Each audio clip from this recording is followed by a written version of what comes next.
እግዚአብሔር ካህን ለሆነባት መቅደስ ምን ይገባል አለ?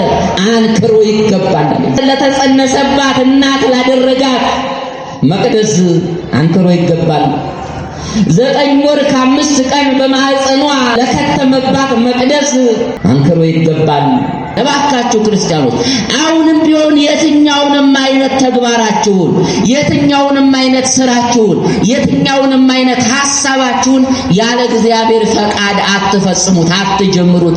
ስራችሁን መርከባችሁን ወይም ደግሞ መረባችሁን በቀኝ በኩል ጣሉ ያለው እኮ መድኃኒታችን ኢየሱስ ክርስቶስ ሐዋርያት ሌሊቱን ሙሉ ሲደክሙ አድረው አሳ ለመያዝ አሳ አልያዝላቸው ሲል መድኃኒታችን ኢየሱስ ክርስቶስ ተገልጾ ምንድነው ያላቸው? መረባችሁን በቀኝ በኩል ጣሉት። ያ ማለት ነው ቀኝ የእግዚአብሔር ፈቃድ ነው። አያችሁ፣ እግዚአብሔርን አስፈቅዳችሁ ማንኛውንም ስራችሁን ጀምሩት፣ ከዛ ይባረክላችኋል። ወመንፈስ ቅዱስ አሃዱ አምላክ አሜን። የእግዚአብሔር ቤተሰቦች ምእመናንና ምእመናት በኃያሉ አምላካችን በልዑል እግዚአብሔር ስም ፍጹም በሆነው የክርስቶስ ሰላም እላችኋለሁ። እንደምን አደራችሁ? እንኳን ለእመቤታችን ለቅድስት ድንግል ማርያም ዓመታዊ በዓል በሰላም አደረሰን አደረሳችሁ። ዓለም የነበረ ዛሬም ያለ ለወደፊትም ሁሉንም አሳልፎ ለዘመናት የመኖር ስልጣንና መብት የብቻው የሆነ የአባቶቻችን የቅዱሳን አምላክ የኛም አምላክ ልዑለ ባሕሪ እግዚአብሔር ትናንትና በደለነው ይቅር ያለን ዛሬም ምንም እንኳ ከኃጢአትና ከበደል የተለየ መንፈሳዊ ማንነት ባይኖረንም ማለቂያ ከሌለው ፍቅሩና ጥልቅ ከሆነው ቸርነቱ የተነሳ በፍቅር በይቅርታ በርህራሄ አይኖቹ እየተመለከተ ለዚህ ጊዜ ያደረሰን ይልቁንም ከያለንበት ጠርቶ ይህንን ጊዜ ለውዳሴ ለቅዳሴ ለትምህርትና ለጸሎት እንጠቀምበት ዘንድ በዚህ ቅዱስ አውደ ምሕረት ያሰባሰበን የድንግል ማርያም ልጅ መድኃኔ ዓለም ኢየሱስ ክርስቶስ ብዙ ስለሆነው ቸርነቱ የተመሰገነ ይሁን። እናታችን እመቤታችን ንጽሕተ ንጹሐን ቅድስተ ቅዱሳን ድንግል ማርያም የአዳም ተስፋ፣ የአቤል የውሃት፣ የኖህ መርከብ፣ የሴም ቡራኬ፣ የአብርሃም ድንኳን፣ የይስሐቅ መዓዛ፣ የያዕቆብ መሰላል፣ የሙሴ ጸጳጦስ፣ የሲና ሐመልማል፣ የኢያሱ ሐውልት፣ የጌዶን ጸምር፣ የአሚናዳብ ሰረገላ፣ የናሆም መድኃኒት፣ የዳዊት መሰንቆ፣ የሰሎሞን አክሊል፣ የኤልያስ መና፣ የኤልሳ ልውስ፣ የዘካርያስ ማህቶት፣ የነቢያት ትንቢት፣ የሐዋርያት ስብከት፣ የጻድቃን እመቤት፣ የመላእክት እህት፣ የኃጥአን ተስፋ፣ የደናግል መመኪያ፣ የመነኮሳት ትዕግስት እናታችን እመቤታችን ንጽሕተ ንጹሐን ቅድስተ ቅዱሳን ድንግል በዚህ እርግጠኛ ሁኑ። ምክንያቱም ዋናው ነገር እግዚአብሔር መንፈስ ቅዱስ ለኛ ምስጢሩን ሲያቀብል ለእናንተ ደግሞ መንፈሳዊ ጆሮቻችሁን ሲከፍት በእኛ በደካሞቹ አማካኝነት እግዚአብሔር መንፈስ ቅዱስ ሲናገር በእኛ አማካኝነት ወደ እናንተ የሚፈሰው የሕይወት ምንጭ ቃል እግዚአብሔር የኛንም የናንተንም የልባችንን የኃጢአታችንን ሰንኮፍ ሲነካ የደረቀውንና የጠወለገውን መንፈሳዊ ማንነታችንን ሲያረሰርስ እሱ ነው እንጂ በመብዛትና በማጠር አይደለም ለውጥ የሚመጣው። በአንዳንድ ቃል አንድ ኃይለ ቃል ሰምተው ነው ብዙዎች የተለወጡት። አንድ ኃይለ ቃል ሰምተው ነው ብዙዎች ከመጽሐፍ ቅዱስ ዓለምን የተዉት፣ ከእግዚአብሔር ጋር የተገናኙት፣ ለሰማዕትነት የበቁት። ስለዚህ ዋናው ነገር የኛም አንደበት የተከፈተ በማን በመንፈስ ቅዱስ፣ የእናንተም ጆሮ ደግሞ የተከፈተ በማን በእግዚአብሔር በመንፈስ ቅዱስ እሱ ነው እና ዋናው ነገር እግዚአብሔር በዚህ በመድረኩ ለቆምኩት ለእኔ ተናጋሪ አንደበትን ለእናንተ ደግሞ ሰሚ ጆሮና አስተዋይ አእምሮ ያድለን እንጂ በማብዛትና በማሳጠር አይደለምና ቁም ነገሩ እግዚአብሔር ባጭር ጊዜ እኛንም እንዳልመጠንም እንዳስተምረን ቅዱስ ፈቃዱ ይሁንልን።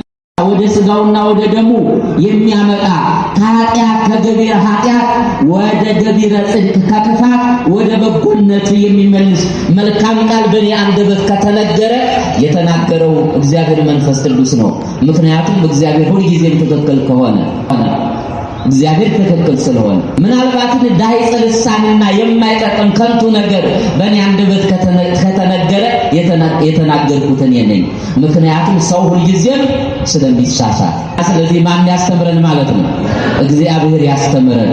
ኦ መቅደስ ዘኮነ ባቲ እግዚአብሔር ካህነ። የትምህርታችን ርዕስ ባጭሩ እግዚአብሔር ካህን የሆነባት መቅደስ የሚል ይሆናል። እስቲ በግዕዝ ተናገሩ ሁላችሁም። ኦ መቅደስ በሉ።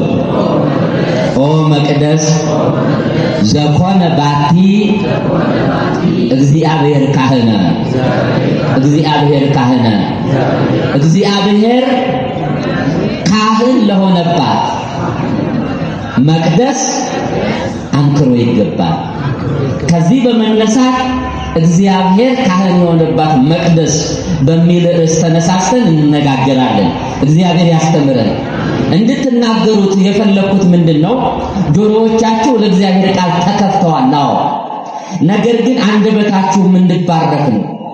አያችሁ፣ አንደበታችንን ገና በጧቱ በእግዚአብሔር ቃል ካሟሸነው አንደበታችን ቀኑን ሙሉ ተባርኮ ይውላል። መቼም ታውቃላችሁ አንደበታችን የተረገመ ነው።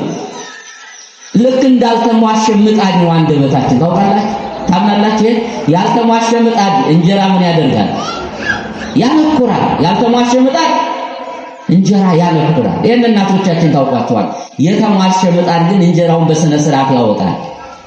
በእግዚአብሔር ቃል የተሟሸ አንደበትም እውነትን ይናገራል። የምስጋና ቃላቶችን ያወጣል። በጸሎት ያነበንባል፣ ያመሰግናል፣ ይዘምራል። ሌሎችን የሚያቆስልና የሚጎዳ ሳይሆን የሌሎችን መንፈሳዊ ማንነት የሚያንጽና የሚገነባ መልካም ቃላቶችን ሲያወጣ ይውላል። ጎሳ ልቤ ቃለ ሰናይ፣ አንደበቴ መልካም ነገርን አወጣ ነው አይደል ያለው መዝሙረኛው ዳዊት። የዳዊት አንደበት በእግዚአብሔር ቃል የተሟሸ ስለሆነ ነው። ሊቁ አባታችን አባ ሕርያቆስም ይህንኑ ነው የተናገረው። ጎሳ ልቤ ቃለ ሰናይ ዋና አይድ ነው። አንደበቴ መልካም ነገር ምን አለ? አወጣ። አንደበቴ በሉ መልካም ነገርን አወጣ። አሁን በጧቱ አንደበታችሁን በእግዚአብሔር ቃል እንድትቀድሱት የፈለገችው ቅድስት ቤተክርስቲያን ቀኑን አንደበታችሁ ነገር እንዳያነኩር ነው። ሐሜት እንዳይወጣ ነው። የስድብ ቃል እንዳያወጣ ነው። አሽሙርና ሽሙር በአንደበታችን እንዳይነገር ነው። እስቲ ባካችሁ ቢያንስ ዛሬ ለወደፊቱ እግዚአብሔር ያውቃል። ዛሬ በጧቱ በእግዚአብሔር ቃል ወይም ደግሞ እግዚአብሔር ካህን በሆነባት በእመቤታችን በቅድስት ድንግል ማርያም የአንክሮና የምስጋና ቃል ዛሬ ገና በጧቱ አንደበታችንን አሟሽተነዋልና፣ በኪዳን አሟሽተነዋልና፣ በማህሌት አሟሽተነዋልና፣ በቅዳሴ አሟሽተነዋልና አባታችን የስብከተ ወንጌል ኃላፊው እንደዘመሩልን በመዝሙር አሟሽተነዋልና፣ ኋላም ደግሞ አሁን በመድረኩ ርዕሱን በመናገር አሟሽተነዋልና በተቻለ መጠን ዛሬ አንደበታችን ነገር ሳያነኩር፣ ሐሜት ሳያማ፣ ስድብ ሳይሳደብ፣ ሽሙጥና አሽሙር ሳይናገር እንደሆነ በተቻለ መጠን እንጠነቀቃለን። የምትብስት እጃቸውን አውጡ። እኔም እግዚአብሔር ይወጣኝ እንዳኝ ይጠነቀቃለሁ። እስቲ አውጡ፣ ከፍ አድርጉ፣ ሁለቱንም አውጡ። እግዚአብሔር ይርዳን በሉ። አንደበታችን ነገር ሳያነኩር፣ ሐሜት ሳያማ፣ ስድብ ሳይሳደብ፣ አሽሙርና ሽሙጥ ሳይናገር ተቀድሶ ይውል ዘንድ ፈቃዳችን ነው በሉ። እግዚአብሔር ይርዳችሁ። እግዚአብሔርን አመስግኑ። ለዛ ነው አንደበታችንን በእግዚአብሔር ቃል እንድናሟሸው የተፈቀደው። እግዚአብሔር ካህን የሆነባት መቅደስ። ይህንን የተናገረው ኤራቅሊስ የሚባል አባት ነው በሃይማኖት አበው። ቅዱስ ኤራቅሊስ የሚባል በስነ መለኮት የተራቀቀ ምስጢረ ሥላሴን ምስጢረ ስጋዌን በአጠቃላይ ከነበሩት ሊቃውንት በምስጢረ ስጋዌ በምስጢረ ስጋዌ በምስጢረ ሥላሴና በነገረ መለኮት በነገረ ክርስቶስ ከተራቀቁ ሊቃውንት መካከል ስለእመቤታችንም አምላክን ስለመውለዷና እግዚአብሔር እሷን እንዴት ለእናትነት እንደመረጣትና እንዳጸናት አብዝቶ የተናገረና ያስተማረ ያመሰጠረ ሊቅ ነው ቅዱስ ኤራቅሊስ ማለት። እና ምን አለ መሰላችሁ ቅድም በርዕሱ እንደተናገርነው እግዚአብሔር ኦ መቅደስ ዘኮነ ባክ እግዚአብሔር ካህነ እግዚአብሔር ካህን ለሆነባት መቅደስ ምን ይገባል አለ? አንክሮ ይገባል አለ። እግዚአብሔር ካህን ለሆነባት መቅደስ አንክሮ ይገባል። እግዚአብሔር የዕለቱ ጽንስ ሆኖ ለተጸነሰባት እናት ላደረጋት መቅደስ አንክሮ ይገባል። 9 ወር ከ5 ቀን በማህፀኗ ለከተመባት መቅደስ አንክሮ ይገባል። በድንግልና ተጸንሶ በድንግልና ለተወለደባት መቅደስ አንክሮ ይገባል። የአጥናፈ ዓለሙ ፈጣሪ እርሷንም እናቶቿንም አባቶቿንም ከአዳም ጀምሮ የፈጠረ ፈጣሪዋ ሲሆን ነገር ግን ልጇ ሆኖ እሷን ቤተ መቅደስ አድርጎ ራሱ የሚቀደስ የሚሰለስ ሲሆን እሱ ለቀደሰባት መቅደስ ለድንግል ማርያም አንክሮ ይገባል። ልጅ ብላ ለጠራችሁ ጡቶቿን ላጠባችሁ በከንፈሮቿ ለሳመችው በጀርባዋ ላዘለችው በጭኖቿ ላቀፈችው ከሀገር ወደ ሀገር አዝላው ለተመላለሰችው ለእናቱ ለድንግል ማርያም ካህን ሆኖ ላገለገለባት መቅደስ 9 ወር ከ5 ቀን በማህፀኗ ለከተመባት መቅደስ ለእናታችን ለእመቤታችን ለንጽሕተ ንጹሐን ለቅድስተ ቅዱሳን ለድንግል ማርያም ምን ይገባል አለ? አንክሮ ይገባል። አንክሮ ማለት ምን ማለት ነው? አድናቆት ይገባል ማለት ነው። ይሄ እግዚአብሔር ሰው የሆነበት ከድንግል ማርያም የተወለደበት ድንግል ማርያም አምላክን የወለደችበት ምስጢር እንደው አናደንቃለን ወይም ደግሞ በጣም የሚደነቅ ነው ብለን በዚህ ቃል የምንገልጸው ሆኖ ሳይሆን ሌላ ቃል ስለሌለም እግዚአብሔር በፈቀደልን አቅምና መጠን የምስጢርን ስጋዊ ነገር እንናገራለን። እግዚአብሔር በፈቀደልንና እኛ በምናውቀው የቋንቋ አቅምና ክህሎት መጠን የእመቤታችንን ነገር እንናገራለን። የምስጢረ ሥላሴን ነገር እንናገራለን። የክርስቶስን ነገር እንናገራለን። የምስጢረ ተዋህዶን ነገር እንናገራለን እንጂ ያንን ለመግለጽ እኛ መላእክትም ቃል አላገኙለትም። መላእክትም ማለት እጹብ በሚል ነው የሚወሰነው ነው። ድንቅ በቃ ድንቅ ከዚህ በላይ ሰዎች ቃላት የላቸው እና ስለዚህ ለዚህ መቅደስ አንክሮ ይገባል አለ ቅዱስ ኤራቅሊስ። ይህንን ቃል ለዚህ ዕለት የመረጥኩበት መሰረታዊ ዓላማ ከመጽሐፍተ ሊቃውንት ወይም ደግሞ ከሃይማኖት አበው በማምጣት የተመረጠው ለሁለት ነገር ስለሚገጥም ነው። አንደኛ እመቤታችን ቅድስት ድንግል ማርያም ለጌታችን ለመድኃኒታችን ለኢየሱስ ክርስቶስ እናቱ ብቻ ሳትሆን መቅደሱም ናት።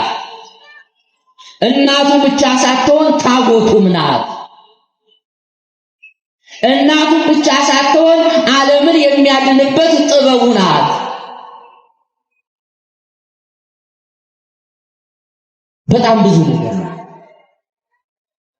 ሌላው እንደገና በዛሬው ዕለት ሰኔ 21 ቀን የእመቤታችን የቅድስት ድንግል ማርያምን በዓል እናከብራለን። ባጭሩ ታሪኩ ይህንን ይመስላል።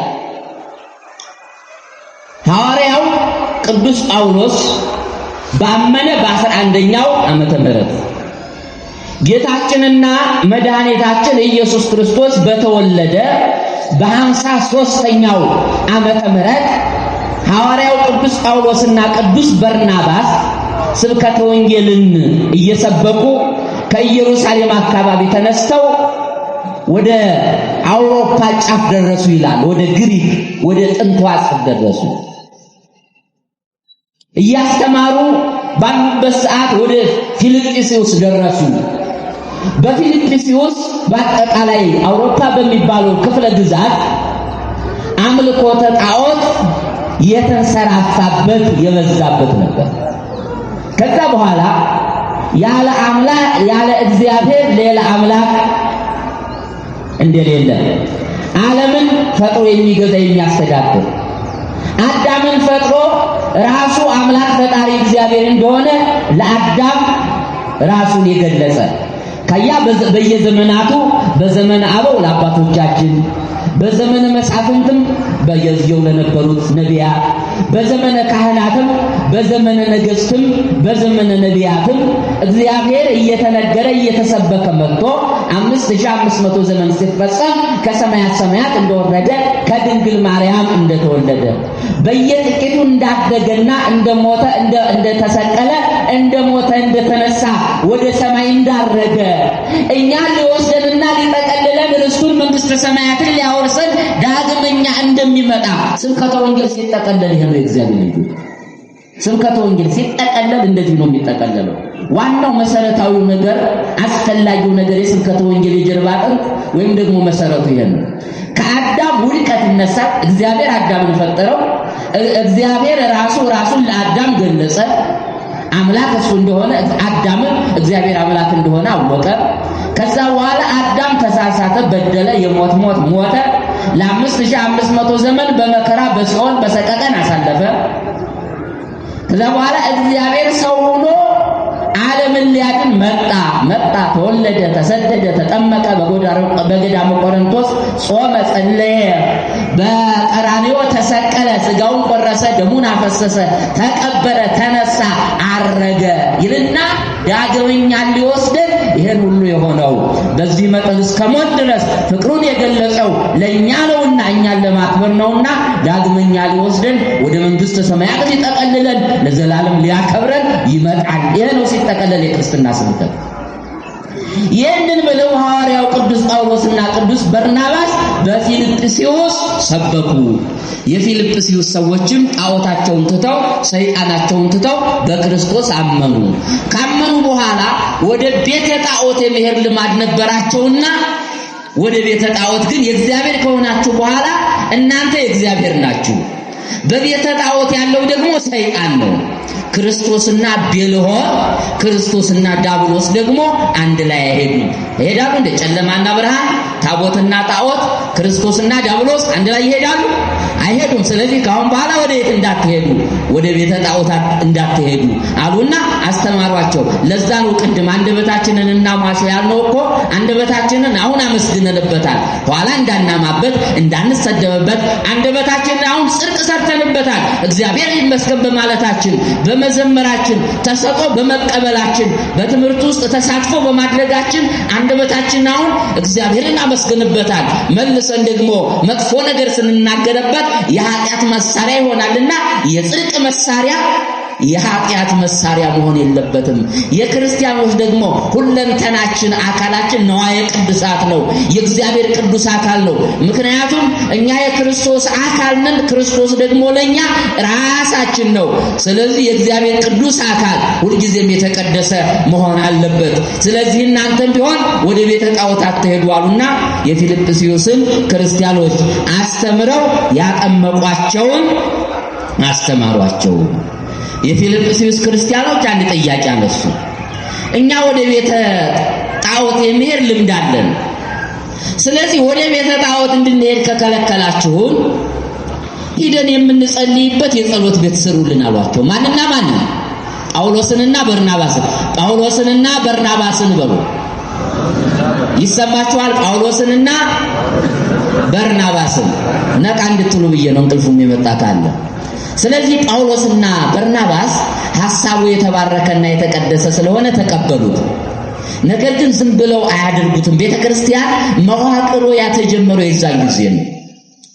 በኢትዮጵያ ኦርቶዶክስ ተዋሕዶ ቤተክርስቲያን እስካሁን ድረስ የትኛውም ቦታ ላይ ቤተክርስቲያን ሲተከል ሊቀ ጳጳሱ ሳያውቅ የማይተከለው ለዛ ነው። አያችሁ፣ ቤተክርስቲያናችን ከክርስቶስ በቀጥታ ከሐዋርያት ስትወርድ የመጣች በቀጥታ የመጣች መስመር ናት። የኢትዮጵያ ኦርቶዶክስ ተዋሕዶ ቤተክርስቲያን ክህነታዊ ሰንሰለት የቤተክርስቲያን አመጣጥ ቀጥታ ከክርስቶስ በሐዋርያት ላይ መሰረታት።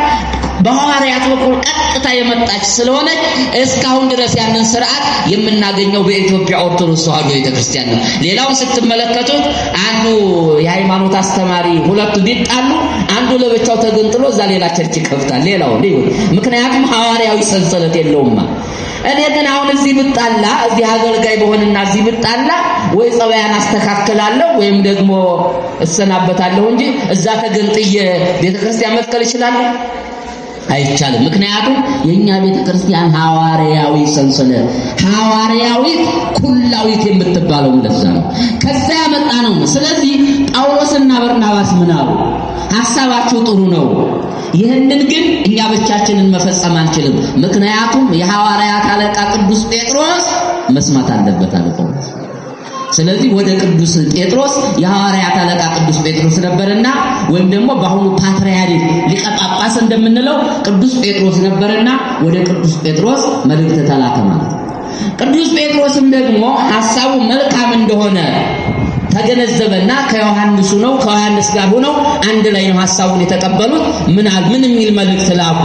ለጳውሎስና ለበርናባስ በአባቶቻችን በኢትዮጵያውያን ሊቃውንት አረዳድና አገላለጽ አተረጓጎም መሰረት ኩላኬ ፍልፋዴ እንተ ይገብራ ብእሲ እትትፈጸም ዘእንበለ በትእዛዙ ወምክሩ ለእግዚእነ ወአምላክነ ወመድኃኒነ ኢየሱስ ክርስቶስ ያለ እግዚአብሔር ፈቃድ እጽፍ ደጉስ እቆፍር አርስ አነብ ተረጉም እማር አስተምር ቢባል አይሆንምና እግዚአብሔርን በሱባኤ እንጠይቃሉ። ይሄ ነው የአባቶቻችን የኦርቶዶክሳውያን ሊቃውንት አስተምሮ፣ የክርስትና አስተምሮ። ይሄ ነው ሰው ለማረስም ለመቆፈርም ለመነገድም ለማትረፍም ለማንበብም ለመተርጎምም ለመጻፍም ለመደጎስም ለእያንዳንዱ ነገር የማንን ፈቃድ ይጠይቃል? የእግዚአብሔርን ፈቃድ ይጠይቃል። እባካችሁ ክርስቲያኖች አሁንም ቢሆን የትኛውንም አይነት ተግባራችሁን፣ የትኛውንም አይነት ስራችሁን፣ የትኛውንም አይነት ሐሳባችሁን ያለ እግዚአብሔር ፈቃድ አትፈጽሙት፣ አትጀምሩት። ስራችሁን መርከባችሁን ወይም ደግሞ መረባችሁን በቀኝ በኩል ጣሉ ያለው እኮ መድኃኒታችን ኢየሱስ ክርስቶስ ሐዋርያት ሌሊቱን ሙሉ ሲደክሙ አድረው አሳ ለመያዝ አሳ አልያዝላቸው ሲል መድኃኒታችን ኢየሱስ ክርስቶስ ተገልጾ ምንድነው ያላቸው? መረባችሁን በቀኝ በኩል ጣሉት። ያ ማለት ነው ቀኝ የእግዚአብሔር ፈቃድ ነው። አያችሁ፣ እግዚአብሔርን አስፈቅዳችሁ ማንኛውንም ስራችሁን ጀምሩት፣ ከዛ ይባረክላችኋል ነው። ግልጽ ነው የእግዚአብሔር ልጆች፣ እንደዛ ነው። ስለዚህ እግዚአብሔርን ማስፈቀድ አለብን። ምንም እንኳን ሐሳቡ የተወደደ ቢሆንም የአምልኮት ስፍራ መስራቱ ቤተክርስቲያን ማነጹ መልካም ቢሆንም እግዚአብሔርን ግን መጠየቅ አለብን አሉና ለአንድ ሱባኤ ወይም ደግሞ ለ7 ቀን ጾምና ጸሎት ሱባኤ ያዙ ማለት ነው። የሚገርመው ነገር ሌላ ጊዜ በቤተክርስቲያን ከዛም በኋላ የተለመደው እግዚአብሔር ድምጽ ያሰማል ወይም ደግሞ በራእይ በህልም ይገለጽላቸዋል። የሱባኤያቸው ጊዜ ሲፈጸም የዛን ጊዜ በፊልጵስዩስ ሰኔ 20 ቀን የሆነው ነገር ግን እጅግ በጣም የሚገርም ነገር ነው። ምክንያቱም ጸሎታቸውንና ልመናቸውን ሰምቶ ፈቃዱ እንደሆነ በራእይ አይደለም የገለጸላቸው፣ በህልም አይደለም የነገራቸው፣ ራሱ ጌታችን መድኃኒታችን ኢየሱስ ክርስቶስ በአካል በመካከላቸው ተገኘ። እግዚአብሔር የተመሰገነ ይሁን። እግዚአብሔር በመካከላችን ይሁን።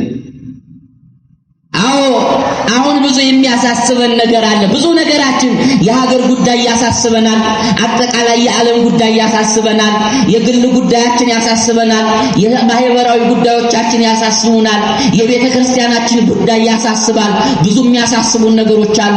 የእያንዳንዳችን ጉዳይ ልባችን ተበላሽቶ አእምሮአችን ቆሽሾ የምንሆነው ጠፍቶናል። ብዙ ማስተካከያ መንፈሳዊ ህይወታችንም ስጋዊ ህይወታችንም ያስፈልገዋል። ይህንን ማስተካከልና እኛን ማረም የሚችለው ደግሞ አምላካችን መድኃኒታችን ኢየሱስ ክርስቶስ እግዚአብሔር መንፈስ ቅዱስ ነው። ለሐዋርያት አባቶቻችን በአካል በመካከላቸው ሱባኤያቸውንና ጸሎታቸውን ሰምቶ ተገኝቶላቸዋል። እኛን በአካል እንኳን ባይሆን እግዚአብሔር በረድኤት በመካከላችን ይገለጽልን። እግዚአብሔር ከኛ ጋር ይሁን።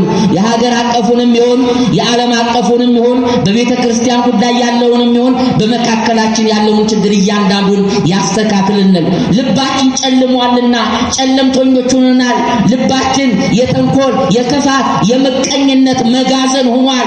አእምሮአችንንና መቅደስ የሆነው ዘንድ እግዚአብሔር የመረጠውን ልባችንን የርኩስ መንፈስ ሐሳቦች እየተመላለሱበት ነውና እግዚአብሔር ሁሉ ያርቅልን። ማስተዋሉን ይስጠን እግዚአብሔር። ለነሱ በአካል ተገለጸላቸው፣ በመካከላቸው ተገኘ፣ ቤተክርስቲያናቸውን ማብሮ አነጸ። ለኛ ደግሞ እግዚአብሔር በረድኤት ይገለጽልን።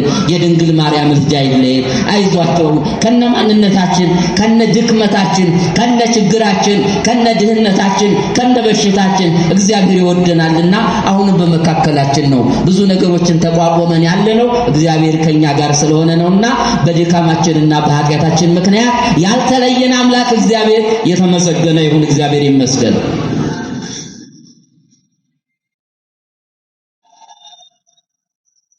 አዎ መጣ፣ ተገለጸ። የሚገርመው ነገር የሞቱትን አስነስቶ ያሉትን ከያሉበት ሰብስቦ በፊልጵስዩስ አገናኛቸው ይላል። ተገኙ። ሌሎቹ ሐዋርያት እነ ጴጥሮስ እና ዮሐንስ በኢየሩሳሌም አካባቢ የነበሩት፣ በደማስቆም ያሉት፣ በሌላ አካባቢ ለስብከተ ወንጌል አገልግሎት የተሰማሩት እንዴት እንደተሰባሰቡ አያውቁትም። በፊልጵስዩስ ራሳቸውን አገኙ። ራሳቸውን በፊልጵስዩስ ተሰባስበው ማግኘታቸው ብቻ ሳይሆን የወደዱትን ጌታ ሁሉም ትተው የተከተሉትን አምላክ መድኃኒታችን ኢየሱስ ክርስቶስን በመካከላቸው አገናኙት። እነሱ ልክ እንደ ሲኖዶስ አባላት ሆነው እሱ ደግሞ የሲኖዶሱ አባል ሆኖ በፊልጵስዩስ ሰበሰባቸው። ከዛ በኋላ ሐዋርያት ጥያቄ ቀረቡ። ቅዱስ ዮሐንስ ቅዱስ ጴጥሮስን ሊቀ ሐዋርያት ነውና እስቲ ለምን ጌታችን ለምን እንደሰበሰበን ጠይቀዋል። አቤት መታደል! እግዚአብሔር ልጆች ከእንዴት መታደል እንደሆነ ገብቶ ተረድታችሁታል? የሐዋርያት መታደል፣ የሐዋርያት መታደል። ማን ነው የሰበሰባቸው? እግዚአብሔር ኢየሱስ ክርስቶስ። ደግሞ በረድኤት እኮ አይደለም በአካል። ከዛ በኋላ ጴጥሮስ ደግሞ ምን አለ? አይ በጸሎተ ሐሙስ የጠየቅከው አንተ ነህና አንተ ጠይቀው አለው። ከዛ ቅዱስ ዮሐንስ ወንጌላዊ አቡ ቀለምሲስ ኦሎጎስ ፍቁረ እግዚእ እስከ ሞት ድረስ ያልተለየው ታማኝ ሐዋርያ አቤቱ ጌታ ሆይ ለምንድን ነው የሰበሰብከን አለው። የሰበሰብኳችሁማ አለ መድኃኒታችን ኢየሱስ ክርስቶስ እኔ በእናቴ በድንግል ማርያም ስም ሁልጊዜም ቤተ መቅደሶች የማን ናቸው? የእግዚአብሔር ናቸው። ይሄ ቤተ መቅደስ የማን ነው? የእግዚአብሔር ነው። መታሰቢያነቱ ግን ለማን ተሰጥቷል? ለቅዱስ ገብርኤል ተሰጥቷል። የትኛውም ዓለም ላይ የተሰሩ አብያተ ክርስቲያናት የእግዚአብሔር ናቸው። ነገር ግን መታሰቢያነታቸው አንዱ ለድንግል ማርያም፣ አንዱ ለገብርኤል፣ አንዱ ለሚካኤል፣ አንዱ ለጊዮርጊስ ከናቶ ከድንግል ማርያም ጀምሮ እግዚአብሔር ለወደዳቸውና ላከበራቸው በሕይወታቸው ዘመን ሁሉ ላገለገሉት ቅዱሳንና ላከበራቸው መላእክት መታሰቢያነቱ ይሰጣል። ስለዚህ በእናቴ በድንግል ማርያም ስም በዓለም ዙሪያ ሁሉ ቤተ ክርስቲያን እንድታነጽ ፈቃደ ነውና እኔ ዛሬ የመጣሁት እንዴት እንደሚሰራ ታያችሁ፣ ሥርዓት ላስተምራችሁ ነው። አንደኛ ከዛ በፊት ነው ቤተ ክርስቲያን ገንብተው አያውቁም። ሕንጻ ቤተ ክርስቲያን በኢየሩሳሌምም ሳሉ በማርቆስ እናት በጽርሐ ጽዮን በማርያም ቤት ነው የነበሩት። ስብከተ ወንጌል ላይ ሰው ለመስራት ነው እንጂ እየተሯሯጡ ያሉት ሕንጻ መስራት ላይ አይደለም እየተሯሯጡ የነበሩት። አሁን ያለው ነገር ደግሞ በተገላቢጦሽ ነው። አሁን በጣም ሕንጻ በመስራት የሚያከለን የለም፣ ሰው ግን እየፈረሰ ነው። ሐዋርያት ግን መጀመሪያ ሰውን ነው የሰሩት እና እነሱ ሰው መስራት ላይ ነበሩ። ነገር ግን የተሰራው ሰው ደግሞ ተሰባስቦ የሚያመልክበት፣ የሚማርበት፣ የሚጾምበት፣ የሚጸልይበት፣ ስጋው ደግሞ የሚቀበልበት ቤተ መቅደስ አስፈላጊ ስለሆነ ቤተ መቅደስ ያስፈልጋችኋልና እንዴት እንደሚሰራ ላሳያችሁ፣ ሥርዓት ላስተምራችሁ ተገኝቻለሁ፣ ኑ በሉ ተከተሉኛልና ወደ ፊልጵስዩስ። እንግዲህ ፊልጵስዩስ የምትባለው የት ናት ለሚለው በአሁኑ ሰዓት የግሪክ ሰሜናዊ ክፍል ምስራቅ መቄዶንያ ትገኛለች። እስካሁን ድረስ ፊሊፒ ይሏታል ፈረንጆች። ፊሊፒ እኛ ፊልጵስዩስ እንላለን፣ ፈረንጅ ደግሞ በእንግሊዘኛው ደግሞ ፊሊፒ በግሪክ ምስራቃዊ ማነው ሰሜናዊ ቀጠና በመቄዶንያ ምስራቃዊ አካባቢ በዩኔስኮ የተመዘገበችና በዓለም ቅርስነት ስለተመዘገበች በዩኔስኮ የዓለም ቱሪስቶች ሁሉ የሚጎበኙ በየጊዜው የአርኪኦሎጂ ጥናት የሚደረግባት ቁፋሮ የሚደረግባት ከተማ ጥንታዊት ከተማ ናት። እስካሁን ደረሳለች ፊልጵስዩስ። ስለዚህ ግሪክ ውስጥ ነው ያለችው ማለት እና በፊልጵስዩስ ወደ ምስራቅ አካባቢ ወሰዳቸው ይላል። ከዛ 3 ድንጋዮች አገኙ። 3ቱን ድንጋዮች ተራርቀው የነበሩትን አቀራረባቸው። ከዛ በኋላ ሌላ ምንም ነገር ሳያስፈልግ ሲሚንቶ ሳያስፈልግ ጠጠር ሳያስፈልግ ጭቃ ሳያስፈልግ ቆርቆሮ ወይም ሳት ሳያስፈልግ ወይም ደግሞ ሌላ ማቴሪያል ሳያስፈልግ እነዛ 3 ድንጋዮች እንደ ሰም እየለመለሙ ማለት ሐዋርያትን በሩ ስሩ እንደዚህ አድርጋችሁ ስሩ አለና አሳያቸው። ያቺ ቤተክርስቲያን የምትሰራው በ3 ድንጋዮች። ለነገሩ ለኛ ለኢትዮጵያውያን ይሄ የሚደንቅ ነገር አይደለም። እግዚአብሔር በፊልጵስዩስ በ3 ድንጋዮች ይህንን ድንቅ ነገር አደረገ። በመጽሐፍ የተመዘገበ በዓለም የተደረገ የመጀመሪያው ድንቅ ነገር ቅዱሳን ሐዋርያት አባቶቻችን በሕይወተ ሥጋ ያለው ሕንጻ ቤተክርስቲያን ለመጀመሪያ ጊዜ የሰሩበት ድንቅ ነገር ያ በ3 ድንጋዮች ያመሰራቱ ለዓለም አስደናቂ ነገር ነው። ለኛ ለኢትዮጵያውያን ግን ያን ያህል ላይደንቀን ይችላል። ምክንያቱም የኛ አባት ቅዱስ ላሊበላ ከአንድ ድንጋይ 11 ውቅር አብያተ ክርስቲያናት ሰርቷል። አይ ኢትዮጵያ እግዚአብሔር እኮ ለኢትዮጵያውያን የሰጠው ጸጋ ምን ዋጋ አለው ታዲያ? ሀገር ሲያረጅ ጃርት ያፈራል፣ እኛን አፈራ። እግዚአብሔር ጥበቡንና ማስተዋሉን ይስጠን። ወደ አባቶቻችን ዕውቀትና ጥበብ ማስተዋል ይስጠን። ከዛ በኋላ ሐዋርያት በሩ ስሩ አላቸው።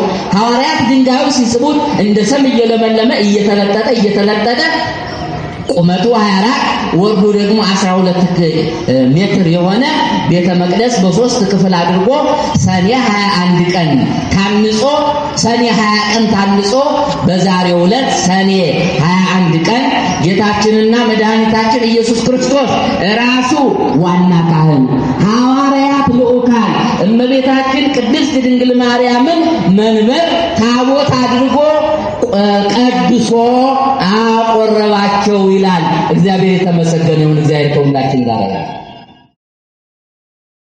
እንግዲህ ኦ መቅደስ ዘኮነ ባቲ እግዚአብሔር ካህነ እግዚአብሔር መቅደስ ለሆነባት እግዚአብሔር ካህን ለሆነባት መቅደስ አንክሮ ይገባል የሚለው ኃይለ ቃል አንደኛ በፊልጵስዩስ ለመጀመሪያ ጊዜ የተሰራችውን መቅደስ ካህናት ሳይሆኑ ራሱ መድኃኒታችን ኢየሱስ ክርስቶስ ካህን ሆኖ ቀድሶባታል፣ አቁርቦባታል።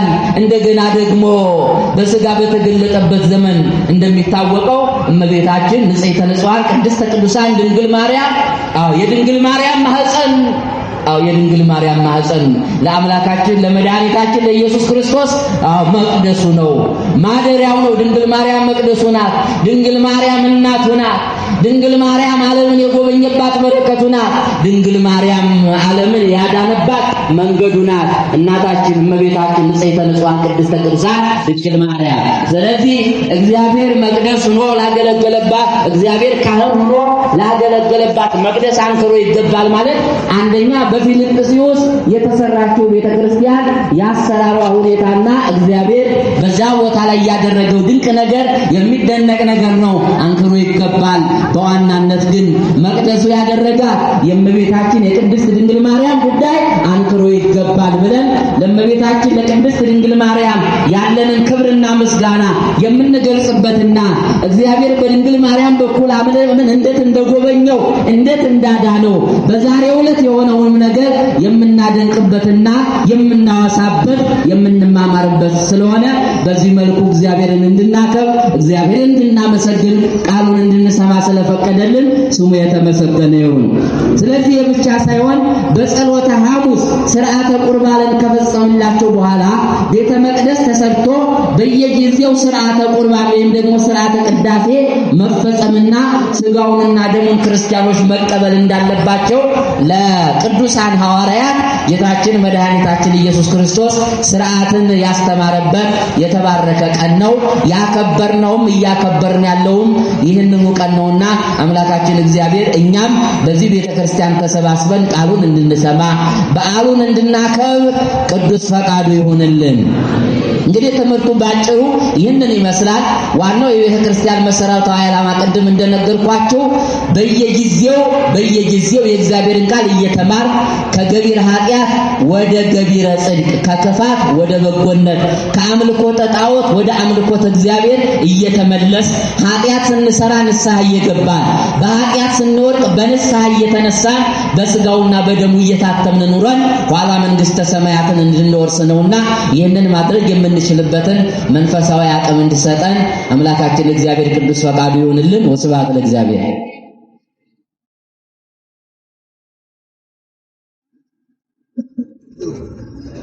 ለመምህራችን ለመጋቢ ሐዲስ ቆሞስ አባ ገብረሃና እግዚአብሔር አምላካችን ቃለ ሕይወትን ያሰማልን፣ ቃለ ሕይወትን ያሰማልን።